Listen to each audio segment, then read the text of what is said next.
is not just like a weekend reading vlog. At least this portion of it is not just a weekend reading vlog.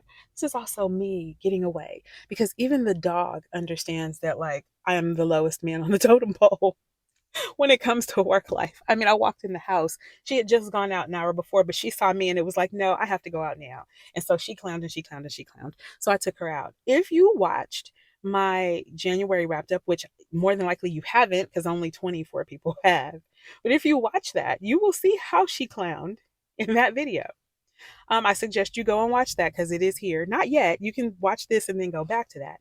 But I suggest you go and watch it. It's pretty comical how she like. I mean, you can't really see much, but you can hear it. And this dog, like, I'm bringing her down to go use the bathroom. She gets away from me, wrestles somehow manages to get the leash out of my hand, goes running off with the leash. Um, and then proceeds to skip over the planter where she could have peed, where the dirt was, and peed in the neighbor's driveway. And then, then she was ready for her walk. This happens all the time. So I get home, I take her for a walk. My hubby's on his call, my daughter's doing her thing with her business, and then there's just me. And yeah, now I am just discombobulated at this point. And we had Thai food, and the thing about it is too, like, my husband works from home most days. Like, he goes in one day a week, but he works from home most days. So it's back-to-back meetings. So he's constantly on his phone on meetings. And so that's fine, because while he's on meetings, guess what I get to do? I get to read, right? So we went to lunch and we had Thai food today, which was really, really good.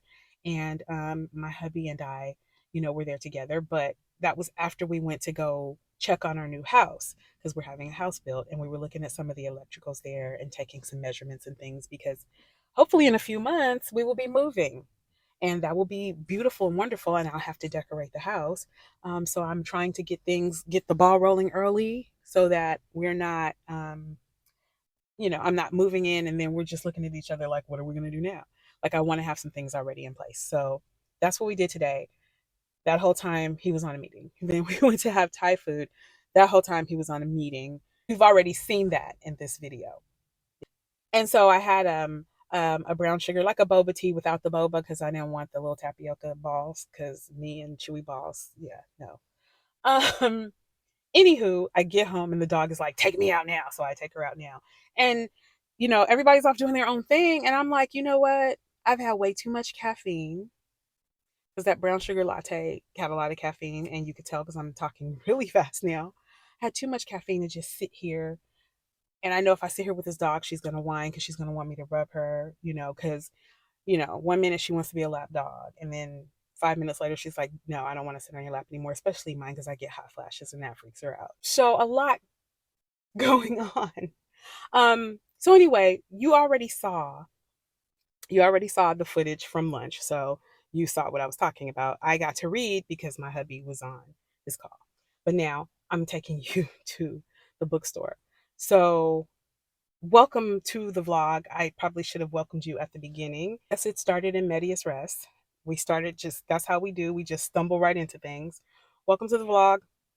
I'm going to see what I can read, how much I can read, and all of that. Over the course of the next today, Saturday, and Sunday. I guess this video will go up on Monday. I never know when to put my videos up, but I think Monday's probably a good day so that we can read on Sunday too.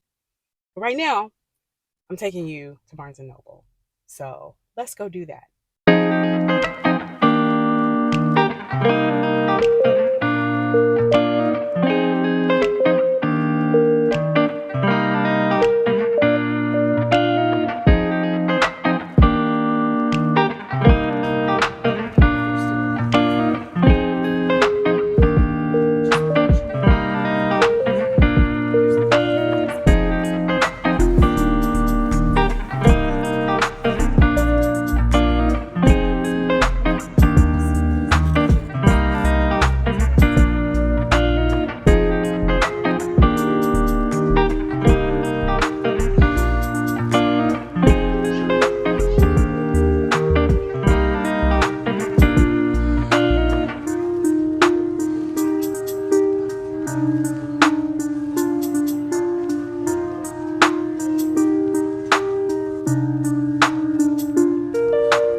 So you guys, it's Saturday morning, and I'm almost finished with When Breath Becomes Air. I got sidetracked last night.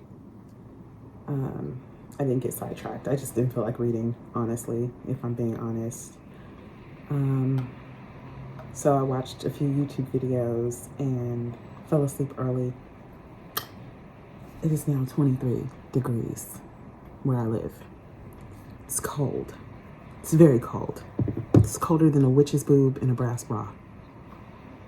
I know I've heard that one before. I just felt like saying it. Anyway, I'm going to go get, it's 10 o'clock in the morning. I am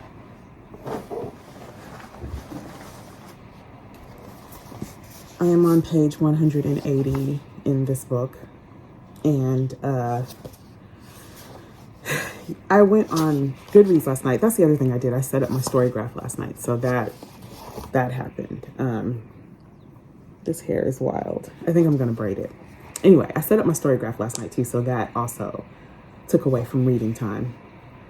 And I went on Goodreads, and I just wanted to kind of check out the reviews now that I'm actually reading this book. I wanted to check out the reviews of When Breath Becomes Air, just to see what people were saying. And it's interesting because I saw a couple of people on Goodreads describe this book as pretentious. And I see the word pretentious being thrown around a lot when it comes to books and reading, and even movies too, but book reviews. I'm baffled by that word. I am, because I think, for one, it's very pretentious to call something pretentious, first of all. Secondly, what do people expect from a 36-year-old who is dying? Like, what do you expect him to write?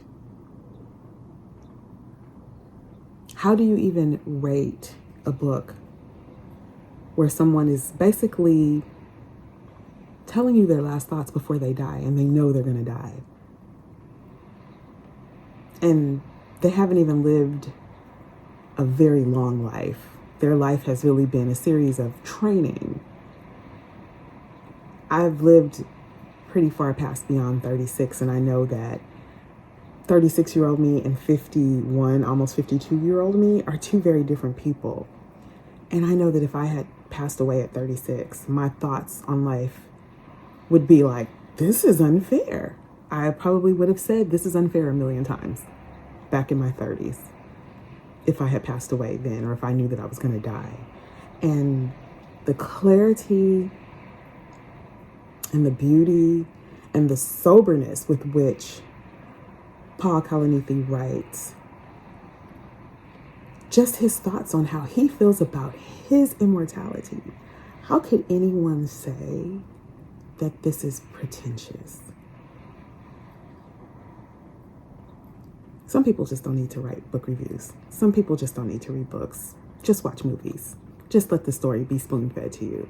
Because if you come away from someone's memoir about them dying and you have any thoughts on how they should feel about that or what they should write about that, they are not the problem. You are. That kind of bothered me. So I think that's one of the reasons why I didn't read last night either, because I was a little annoyed. And I don't typically let other people's opinions annoy me, but that annoyed me.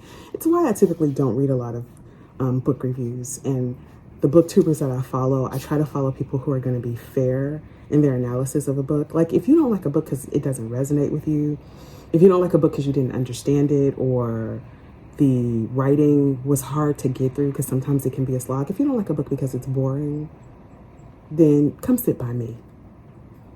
But if you feel like what a person writes about, their story, whether it's fiction or not, that it has to fit some mold that you've created in your head that, determines whether it's a good book or not a good book, that's a you problem.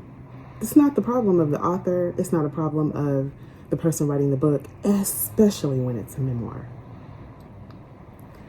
These are stories. I take stories at face value. The majority of the stories that I read, I understand. I either find a way to relate or I just take it at face value. And rarely do I hate a book because it's not my story to tell. And they shouldn't tell it my way. If I can't get through it, if there's something that triggers me about it, if it's a trope that I don't like or whatever, that's a me problem. That's not the person telling the story's problem. So people write about what they write about. And I admire anybody who can write a whole book, even if it doesn't make sense, because I just don't have the attention span to do it. I would like to one day. I probably have a few books in me, but it takes commitment to sit down and write something from start to finish. And people who do it have my utmost respect, even if it's not good, So that's kind of my thoughts. That's where I am. But I am on page 180. And Dr. Kalanithi at this point has come to terms with the fact that he's not going to live a much longer life. They have found another tumor, and he has decided that he is going to put down the scalpel. And I know that had to be hard to do, and I know it probably in a lot of ways had to be even harder to write. Pretentious. Find a new word. Okay, and I'm getting off my high horse now, and I'm going to go find a croissant. I'm going to find a croissant inside of a building because it's freezing outside. For no good reason either, because there's not even snow. It's literally sunny and bright. It looks like California outside. Like, it looks like I should be at Venice Beach. But I know it's going to feel like I'm in Antarctica, so the juxtapositions of life.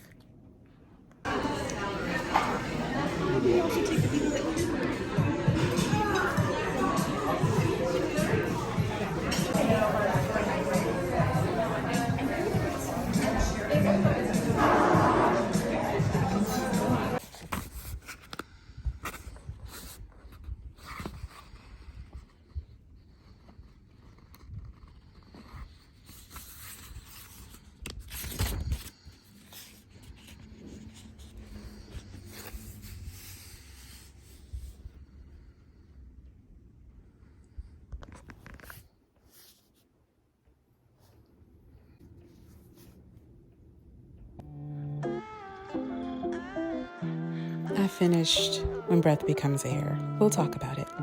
Now I have to decide what I want to read next. I'm just going to read a little bit of both of these books.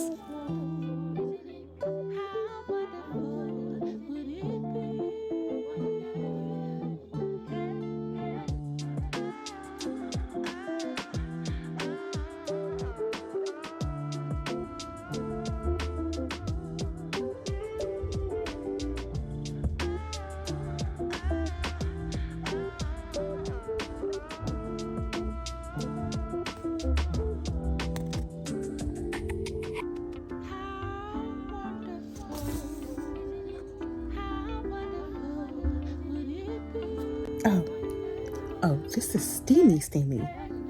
Okay.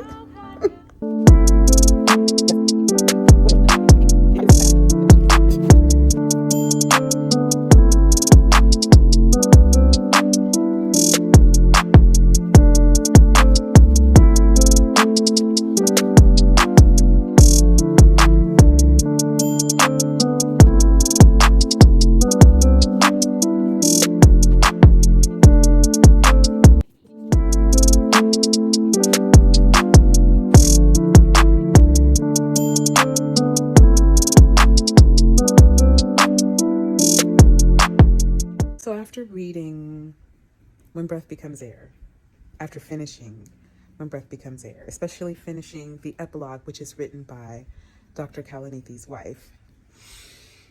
Oh my goodness. It's just such a wonderful book. Such a wonderful book.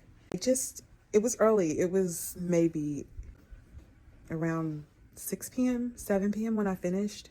I just couldn't pick up another book. I just wasn't ready. I needed to let it marinate. It was such a touching book, and it's one that I'm going to have to go back through and probably annotate. I mean, I annotated it a little bit while I was reading it, but I really want to go back through and just really pick up some of the nuggets, some of the things that he said. There are a couple of quotes, though, that I do want to share with you. So, one of the things that Dr. Paul Kalanithi, struggled with was not wanting to become a run of the mill doctor that didn't listen to his patients. And so that was something that he talked about. I feared I was on the way to becoming Tolstoy's stereotype of a doctor preoccupied with empty formalism, focused on the rote treatment of disease, and utterly missing the larger human significance. He really was mindful, or was trying to be mindful as a doctor, wanted to be mindful as a doctor, that he wasn't just treating his patients like they were a number or a disease, but that they were actually human. And I love that. I love that he talked about that. And another passage that stood out to me, and yes, you can see the weird things that I have to hold the place in my book. This was in the drawer, and I just used it as a placeholder. I'm probably going to use it on my skin here in a minute, but that was to hold this particular passage. I only outlined or underlined the last part, but I'm going to read the whole thing here, the whole passage. Before operating on a patient's brain, I realized I must first understand his mind, his identity, his values, what makes his life worth living, and what devastation makes it reasonable to let that life end. The cost of my dedication to succeed was high, and the ineluctable failures brought me nearly unbearable guilt. Those burdens are what make medicine holy and wholly impossible. In taking up another's cross, one must sometimes get crushed by the weight. Yeah, I mean,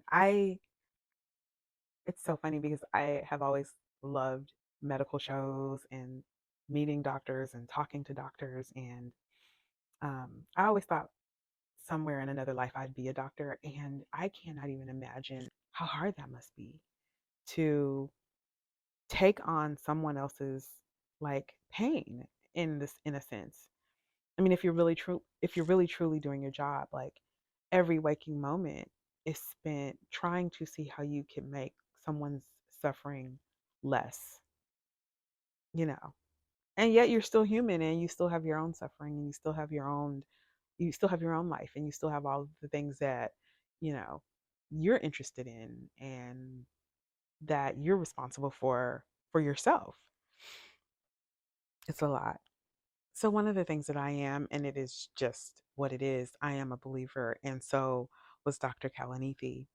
And there's one passage that I did outline, but I didn't mark, where he talks about how we often grapple between science and God, and how those who don't believe in God only believe in science, and vice versa. And one of the things that stood out to me was how he really approached it in a way that I had never heard before. He just did not feel like you could separate the science from the God. He was like, that's like separating human existence from love. And I know that won't resonate for everybody, but again, that was just another passage that resonated with me. And then he did go on to say in another place that the main message of Jesus, he believed, was that mercy trumps justice every time. Ultimately, everybody has the potential for good and evil. And even though we have the potential for good and evil, like sometimes we really feel profound guilt. Um, but it's because we're not perfect. We're going to make mistakes ultimately. And to Dr. Kalanithi, the idea of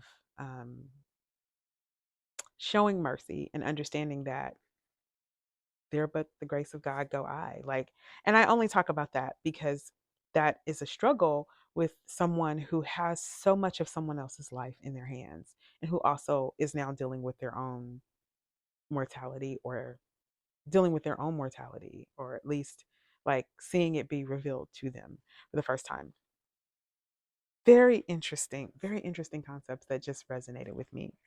And it wasn't all sad or, scientific or um what's the word I'm looking for? It wasn't all sad and morose. There were very humorous parts in this book. Another strange card. I don't even know where this is from. We are here for you. Thanks. Okay.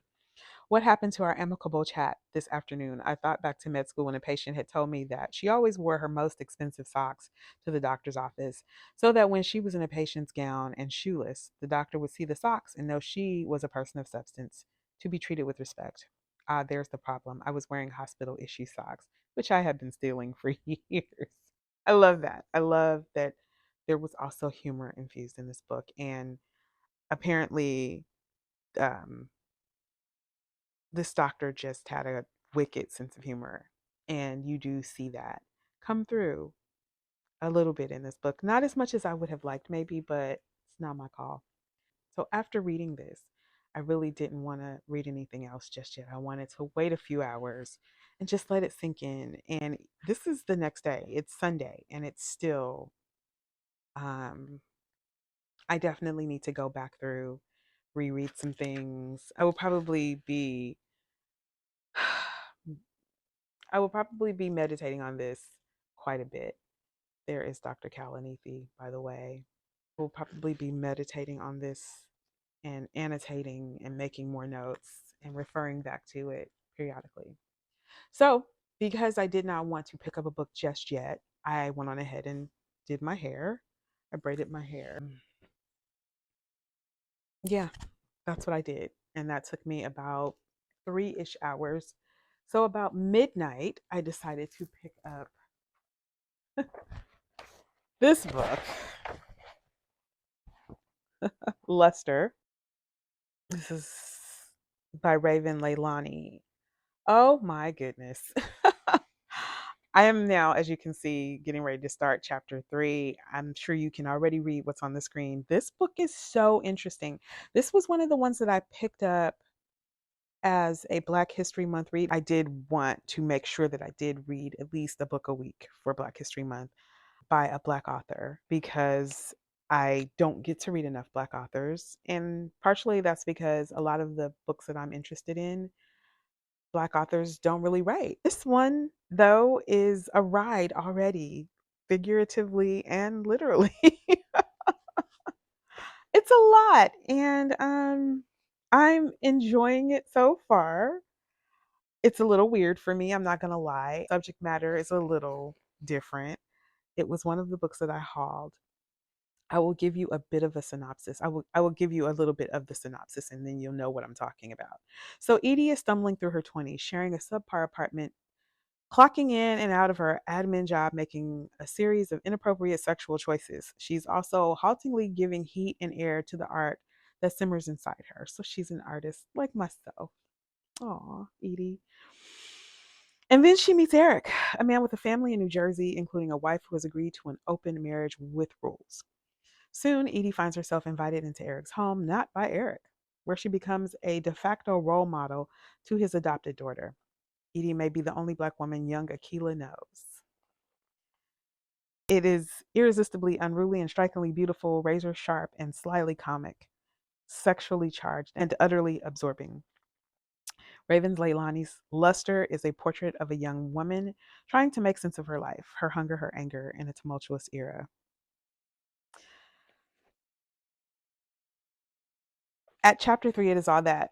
The thing that I'm loving about this book already, though, is there's no dilly dallying. It just gets right to the point, and you just get into it. You meet this young woman.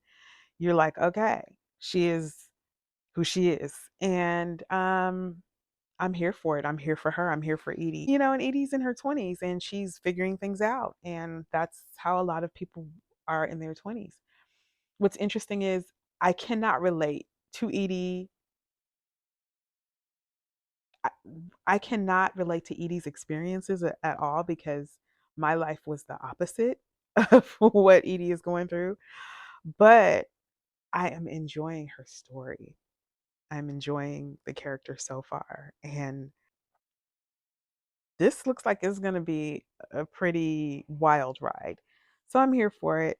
However, it is Sunday morning right now, and I'm going to go ahead and get myself together. I actually should be filming another video right now, which I probably will be doing. I actually need to film 2 more videos. One, a haul for this channel, which is should be up before this video, which you didn't need to know all that behind the scenes. And I also need to film a video for my first channel. So that's what I'm going to do. I started reading this at midnight last night, and it was the perfect thing to read before going to sleep. It was a great nighttime read. This is a very sexually charged book.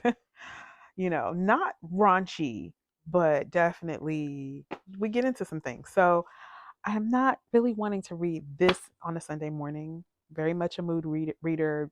Also, just very much it goes beyond mood. Like I like reading certain things when it's sunny and bright. I like reading certain things when it's rainy. I like reading certain things at night, certain things in the morning. So I'm going to pick up a very small book that I read the first couple of letters from, and I'm going to pick that book up and see if I can't just read that this morning and then pick Luster back up later. I may not finish Luster by the time this vlog is over because this vlog ends today on Sunday because it was a weekend reading vlog. But I would like to think that I got through one amazing memoir slash, you know, uh, instruction guide for life in a lot of ways with When Breath Becomes Air. And then 84 Charing Cross Road is a really short read, so I could probably get through it pretty fast. I probably won't pick up Luster again until this evening, but if I have time after I read 84 Charing Cross Road, I do have a couple of other small books that I may pick up. Then I also have to edit this video, so maybe not. We'll play it by ear. But as it stands right now, I'm going to pick up 84 Charing Cross Road. If you have not heard of it, it is a book about a lady who lives in New York. It was written in like 1949, and it is nonfiction. And she is corresponding with a bookstore in London. And she ends up having like this 20-year relationship on paper through letters with various people in the bookstore. So I started it. It's cute. My husband read a couple of pages and he wants to read it too next. So I'm going to hurry up and get through it so he can read it. And I'll check in with you guys either, when I'm finished or whatever. I don't know. Like I said, I have to edit this video as well as shoot some other videos. So this may be a working day and there probably won't be a whole lot of reading that gets done. But we'll see how long it takes me to get through this book. Hopefully about an hour, and then I'll check back in.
Future me popping in.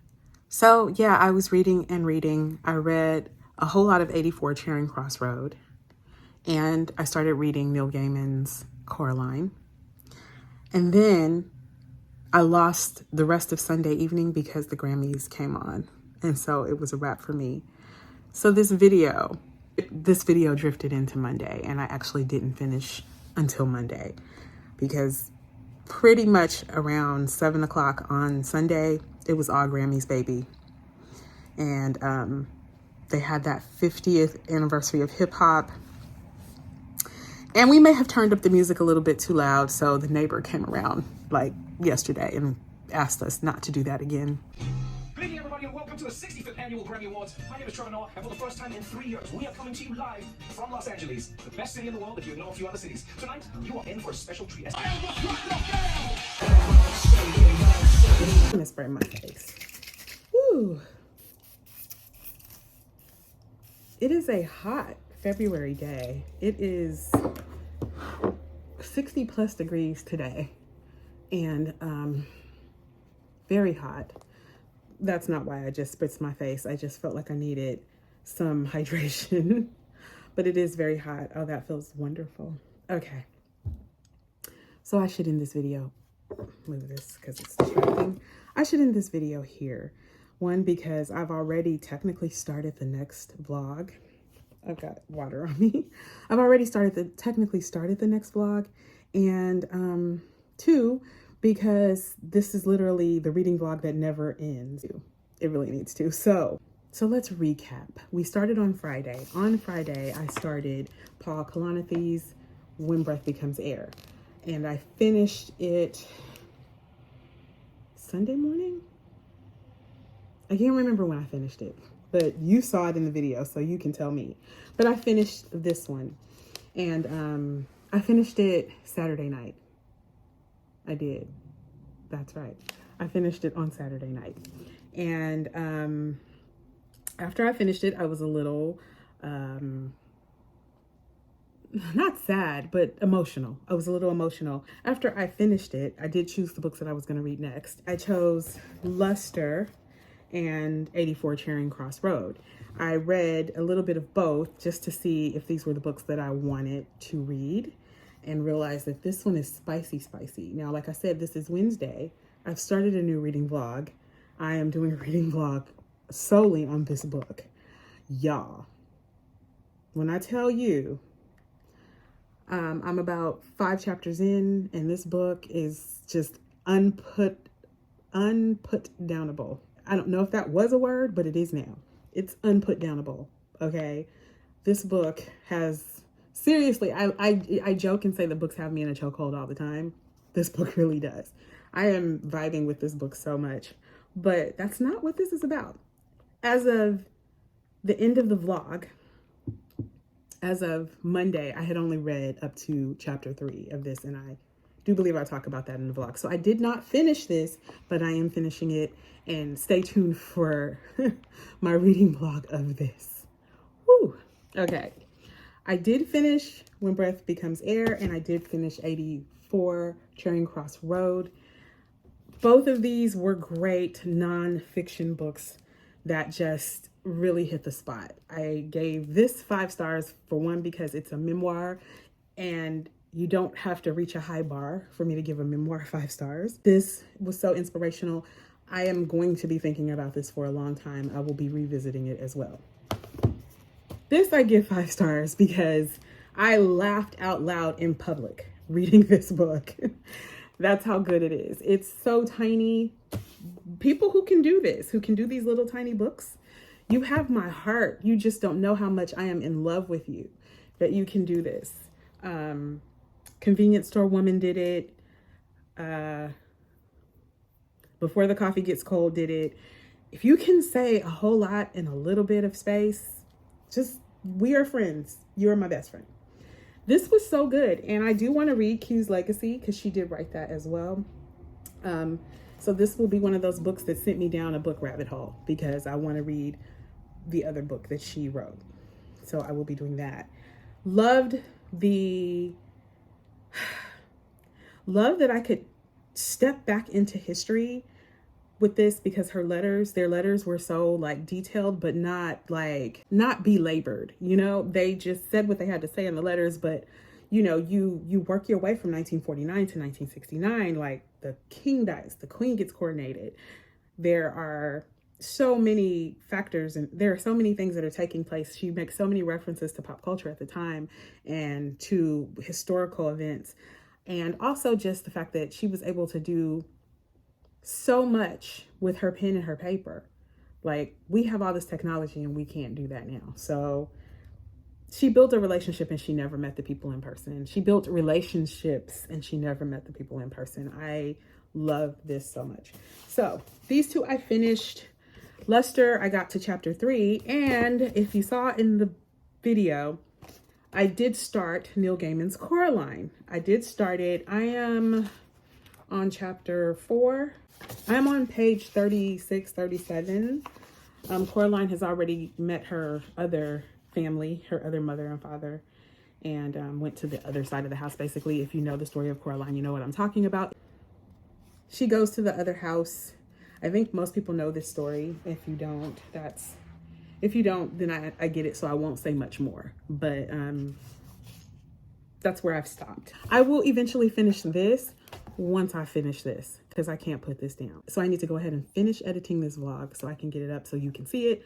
So I'm gonna go now. I'm not going to talk anymore because honestly, I'm way more interested in finishing this book, which I'm holding upside down. I'm way more interested in finishing this book than I am in talking to the camera right now.